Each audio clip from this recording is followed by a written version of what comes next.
everybody, this is Mrs. Rhodes, your school counselor, and I'm going to read to you a book called Stand Tall, Molly Lou Melon. And if you respond to Flipgrid after you've heard me read this story, then you will, Mr. Tidmarsh will be responding to you for that. You also, because this is a reading counts book, for points you can take a quiz for reading counts, and it also counts as house points as well. Okay, so pretty cool. Don't forget Flipgrid, and it's reading counts as well. Okay, all right, so let's get started with this very cool book that I have read to students for years and years and years. Stand Tall, Molly Lou Melon. Molly Lou Melon stood just taller than her dog and was the shortest girl in the first grade. But she didn't mind. Her grandma had told her, "Walk as proudly as you can, and the world will look up to you." So she did. Molly Lou Melon had buck teeth that stuck out so far she could stack pennies on them. But she didn't mind. Her grandma had always told her, "Smile big, and the world will smile right alongside you." So she did. Molly Lou Melon had a voice that sounded like a bullfrog being squeezed by a boa constrictor. She didn't mind. Her grandma had told her, "Sing out loud and clear and strong, and the world will cry tears of joy." So she did.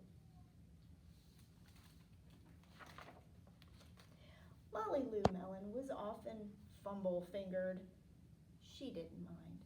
Her grandma had told her, "Believe in yourself, and the world will believe in you too."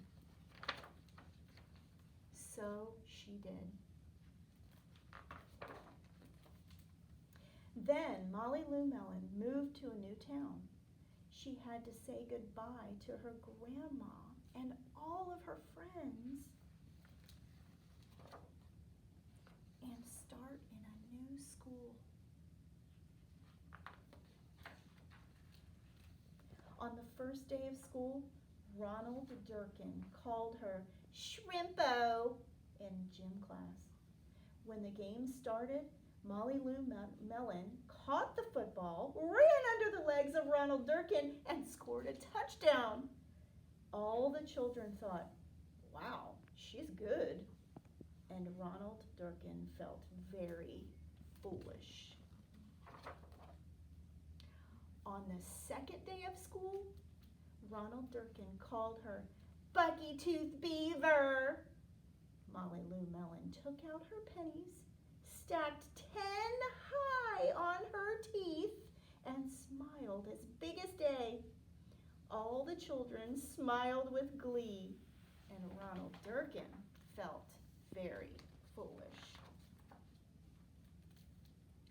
On the third day of school, Ronald Durkin said, "You sound like a sick duck.